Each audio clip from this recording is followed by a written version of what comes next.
Hello friends, હું doctor નમ્રતા ત્રિવેદી. તો ચલો આજે આપણે ડિસ્કશન કરશું હેરફોલ વિશે. હેરફોલ છે એ ઘણા બધા લોકોમાં જોવા મળે છે.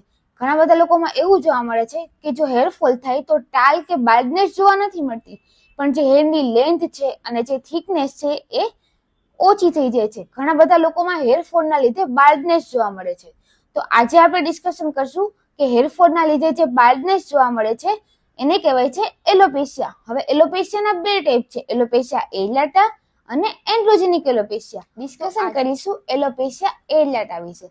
તો એલોપેશિયા એરિયાટા છે એ ઓટો ઇમ્યુન ડિઝીઝ છે. હવે ઓટો ઇમ્યુન ડિઝીઝ એટલે શું? તો કે આપણી જે રોગપ્રતિકારક શક્તિ એટલે કે ઇમ્યુન સિસ્ટમ છે એ આપણા પોતાના જ બોડી સેલ પર અટેક કરે, એને કહેવાય ઓટો ઇમ્યુન ડિઝીઝ. તો હવે આપણે જોઈએ એલોપેશિયા એરિયાટાના સિમ્પટમ્સ વિશે. તો એલોપેશિયા એરિયાટા છે એમાં જનરલી સર્ક્યુલર બાલ્ડનેસ પેચ જોવા મળે. જનરલી એક જ સ્પોટ હોય બાલ્ડનો, એટલે કે એક જ ભાગમાં સર્ક્યુલર ટાલ જોવા મળે, પણ ઘણા બધા લોકોમાં આ 2 થી 3 ટાલ પણ જોવા મળે છે, એટલે કે 2 થી 3 બાલ્ડ સ્પોટ પણ જોવા મળે છે. પણ એની જે સ્કિન છે એટલે કે ટાલની નીચેની જે સ્કિન છે એમાં કોઈ પણ સોજો, કોઈ પણ સ્કાર હોતો નથી. એ જે સ્કિન છે એ નોર્મલ હોય છે. એની સાથે હજી પણ એક લાક્ષણિકતા છે એલોપેશિયા એરિયાટાના સિમ્પટમ્સ વિશે. જે એના હેર છે એમાં એક્સક્લેમેશન માર્ક જોવા મળે. એટલે શું? તો કે જે એન્ડ ઉપરના હેર હોય ને એ એકદમ પતલા હોય અને હેર બ્રોકન થયેલા, એટલે કે તૂટક હેર જોવા મળે. તો હવે એવું હોય છે કે એલોપેશિયા એરિયાટા છે એ મોટા ભાગે બીજા ઓટો ઇમ્યુન સાથે જ પ્રેઝન્ટ હોય છે, લાઈક પર્નિશિયસ એનિમિયા છે, મેક્ઝોઇડીમા છે, એની સાથે એલોપેશિયા એરિયાટા હોઈ શકે છે. તો હવે જોઈએ આપણે એલોપેશિયા એરિયાટાના બીજા બે ટાઈપ વિશે. તો એલોપેશિયા એરિયાટાના બીજા બે ટાઈપ છે, એલોપેશિયા ટોટાલિસ અને એલોપેશિયા યુનિવર્સાલિસ. હવે એલોપેશિયા ટોટાલિસ એટલે શું?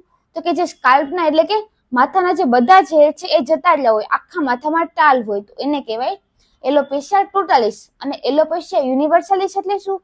તો કે બોડીના જે ભાગમાં હેર હોય એ બધા જ હેર જતા રહ્યા હોય, એને કહેવાય એલોપેશિયા યુનિવર્સાલિસ. તો હવે આપણે ડિસ્કશન કરશું પ્રોગ્નોસિસ વિશે. એલોપેશિયા એરિયાટાનું પ્રોગ્નોસિસ કેવું છે? પ્રોગ્નોસિસ એટલે શું?